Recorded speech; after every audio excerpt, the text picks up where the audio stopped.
Reptiles in general across the world really are declining at a massive scale, and Australia is no exemption to this. And the problem with reptiles is they're very elusive, they're cryptic, some of them are living underground, they're very difficult to monitor in general. So this particular project is focusing on the Pilbara Olive Python, which is a species of very large pythons that lives in the Pilbara region. There's a lot we don't know about these pythons. I mean, where they are in the environment, how big the populations are, how much they move around, and this is where environmental DNA comes in as a tool to improve that understanding.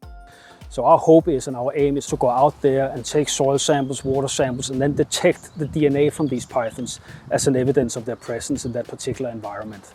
In this project, we are looking at improving biomonitoring of these large pythons, and we've actually already become a lot better. We have now managed to develop a high precision molecular tool for actually detecting python DNA in the environment. So that's a very big first step for us in this project. We also know now where to find them. We've tested a lot of different types of environments, and we now know that the rock pools is where we can find this python DNA.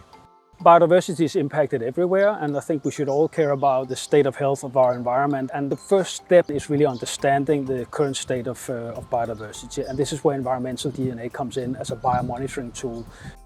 So if you don't know what's actually out there, how can you improve things? How can you monitor the health of that particular environment? Is things becoming worse? Is things becoming better? You don't actually know. And this is where environmental DNA becomes a tool to understand that whole and monitor that whole process. But the hope is that this is the first step towards becoming much better at biomonitoring reptiles in Australia. 40% of our terrestrial vertebrates in Australia are reptiles.